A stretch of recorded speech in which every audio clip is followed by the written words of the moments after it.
बहुत अच्छा लगा मुझे तो, मतलब मैं ये डरती थी थोड़ा सा ना गांठ को लेके कि किस तरीके से ऑपरेशन होगा। लोग कहते थे कि बिजली से सिकाई होती, तो मैं डरती थी बिजली से सिकाई होगी तो कैसे होगी।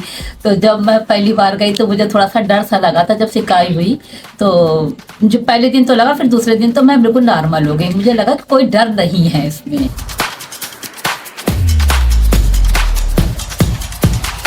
मुझे तो जब पता लगा कैंसर, मुझे तो कोई डर नहीं था बिल्कुल भी। मैं बिल्कुल निश्चिंत थी कि मैंने सारा भगवान के ऊपर छोड़ दिया था। अगर मैं बच्चों को भी ये समझाती थी कि आप परेशान मत हो, अगर मुझे ज़िंदगी है तो मुझे मिलेगी। और मैं इस चीज़ को लेकर बिल्कुल माइंड में नहीं हमने रखा कि मुझे कैंसर है। मैं बिल्कुल फ्री होकर रहती थी, जैसे मतलब नॉर्मल ज़िंदगी हम अपनी पहले कर रहे थे वैसे ही मेरी थी।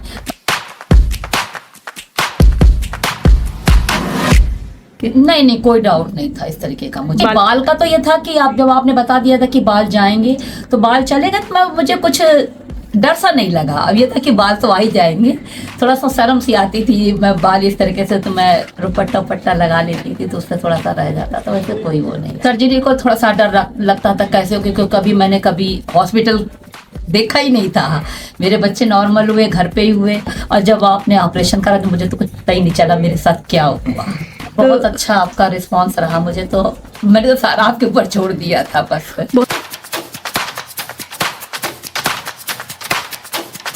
मैं बिल्कुल नहीं डरी थी। मैं तो बल्कि यहाँ से डोसा पैक करा के ले गई इनके मैं पापा के लिए। मैं बिल्कुल नहीं डरी कैंसर से। मैं तो ये कहूँगी कि बिल्कुल उनको डरना नहीं चाहिए।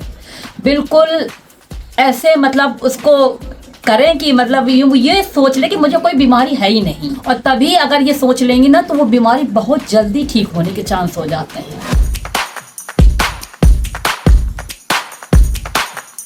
मैं स्टार्टिंग से ही रही हूँ, जब से ट्रीटमेंट स्टार्ट हुआ है। बस बोलना यही चाहेंगे, मैं मतलब ऐसी बीमारियां होती रहती हैं, बट बात ये है कि इसे बिल्कुल नॉर्मल तरीके से ट्रीट किया जाए, क्योंकि लोग कैंसर का नाम सुनते ही बहुत ज़्यादा हाइपर हो जाते हैं। जस्ट रिलैक्स, कि आप जिस भी डॉक्टर से कांटेक्ट में सबसे पहले उस पर भरोसा करिए। और दूसरा ये, आप प्लीज़ अपने रिलेटिव से थोड़ा जो डिस्कस करते हैं वो कम करिए, क्योंकि कॉल्स आएंगी, आप बार बार उस बारे में सोचेंगे, वो चीज़ अवॉइड होगी तो आपके माइंड में बार बार वो चलेगा नहीं। बाकी ऐसी कोई इशू नहीं है, बहुत अच्छे से ट्रीटमेंट हुआ है, कोई प्रॉब्लम नहीं रही हमें पूरे इस प्रोसेस में। आपका स्टाफ इतना बढ़िया रहा, मुझे कोई शिकायत नहीं रही इस बात की।